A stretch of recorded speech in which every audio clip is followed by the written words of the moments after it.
इस ऐतिहासिक विश्लेषण में सभी का बहुत बहुत स्वागत है। चलिए बिना कोई वक्त बर्बाद किए सीधे मुद्दे पर आते हैं। आज हम चित्रदुर्ग राज्य के उस खूनी और बेहद उलझे हुए इतिहास को डिकोड करने वाले हैं, जो एक क्रूर तानाशाह और एक छिपे हुए राजकुमार के बीच की महागाथा है। ये कोई आम ऐतिहासिक किस्सा नहीं है, ये सत्ता, लालच, धोखे और न्याय की एक ऐसी कहानी है जहां हर कदम पर खून बहा है। आइए गहराई से समझते हैं कि कैसे एक पूरा का पूरा साम्राज्य अपने ही अंदर पल रहे एक भयानक खतरे के बिल्कुल मुहाने पर आकर खड़ा हो गया था। स्रोत सामग्री की इस एक लाइन पर जरा गौर कीजिए। शेर हमेशा शेर रहेगा और गीदड़ हमेशा गीदड़। ये सुनते ही रोंगटे खड़े हो जाते हैं ना। ये एक अकेली लाइन इस पूरी कहानी का टोन सेट कर देती है। मतलब ये उस दुनिया की बात हो रही है जहां ताकत हाथ जोड़कर नहीं मांगी जाती, बल्कि उसे तलवार के दम पर छीना जाता है। इस दौर में कमजोरों के लिए कोई जगह नहीं थी। राज सिर्फ और सिर्फ शेर का ही हो सकता था। तो अब सवाल उठता है कि ये सब शुरू कैसे हुआ। चलिए फ्लैशबैक में चलते हैं। बात है साल 1625 की। चित्रदुर्ग राज्य पर लगातार बाहर से हमले हो रहे थे। जो सैनिक राज्य की रक्षा कर रहे थे वो बेचारे खुद भूखे मर रहे थे। उनके परिवारों के पास खाने को दाना नहीं था। और जब इन भूखे सैनिकों ने अपने हक के लिए राजा ओवन्ना के सामने आवाज उठाई, तो जानते हैं राजा ने क्या किया?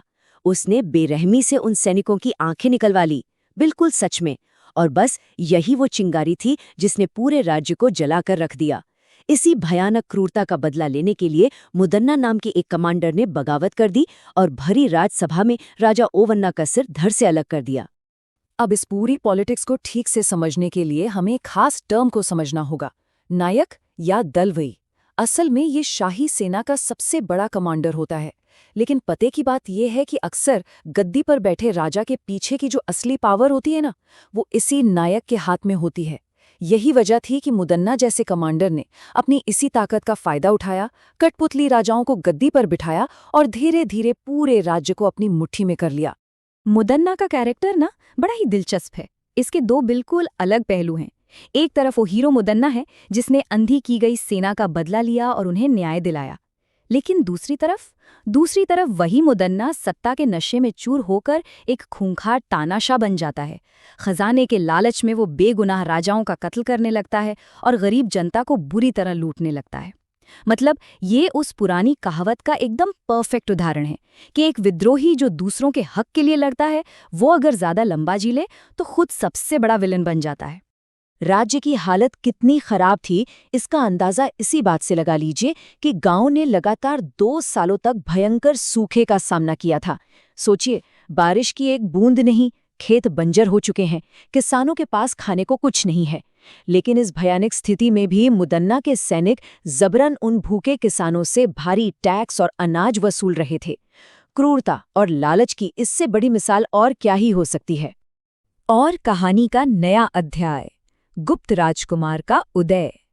जब जुल्म हद से बढ़ जाता है तो कोई ना कोई मसीहा जरूर जन्म लेता है।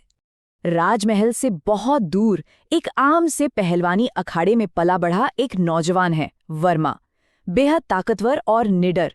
जब वो देखता है कि मुदन्ना के सैनिक मासूम और भूखे लोगों पर जुल्म कर रहे हैं, तो उसका खून खौल उठता है।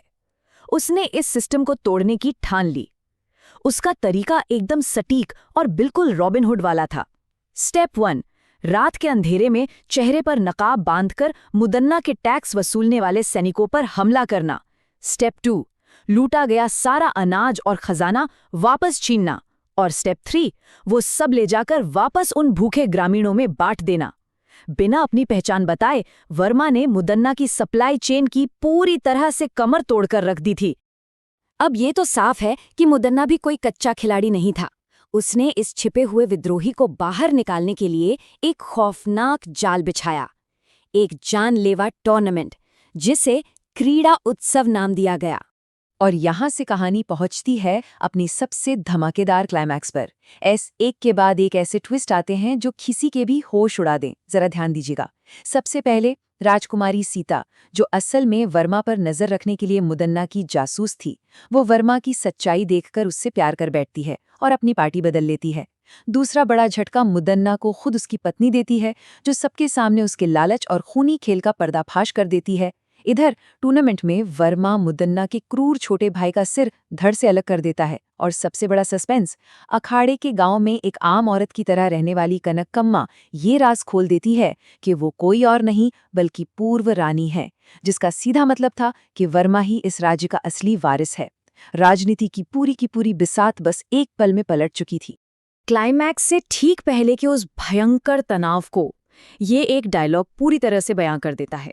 मुदन्ना, जिसका राज्य पर से कंट्रोल अब छूट रहा था, वो अपने चरम अहंकार में चूर होकर कहता है, मुदन्ना शांत है तो मुदन्ना है, अगर जाग गया तो मृत्यु।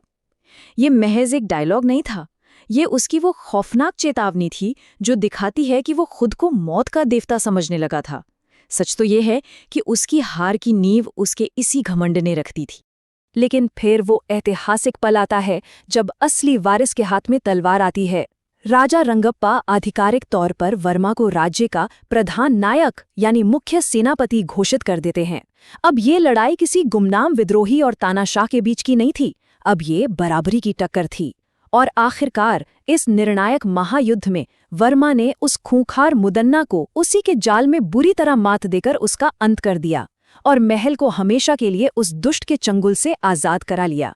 मुदन्ना का अंत तो हो गया और वर्मा के रूप में राज्य को एक नया सूरज भी मिल गया। लेकिन इस विश्लेषण को खत्म करने से पहले एक बहुत ही गहरा सवाल छोड़कर जाना जरूरी है। क्या एक नया बना राजा इस पूरी तरह से टूट चुके और बिखरे हुए राज्य को एकजुट कर पाएगा? क्योंकि पिक्चर अभी बाकी है। अब एक और भी बड़ा खतरा, सुल्तान की विशाल सेना और बीजापुर के सैनिक युद्ध के मैदान में दस्तक दे रहे हैं।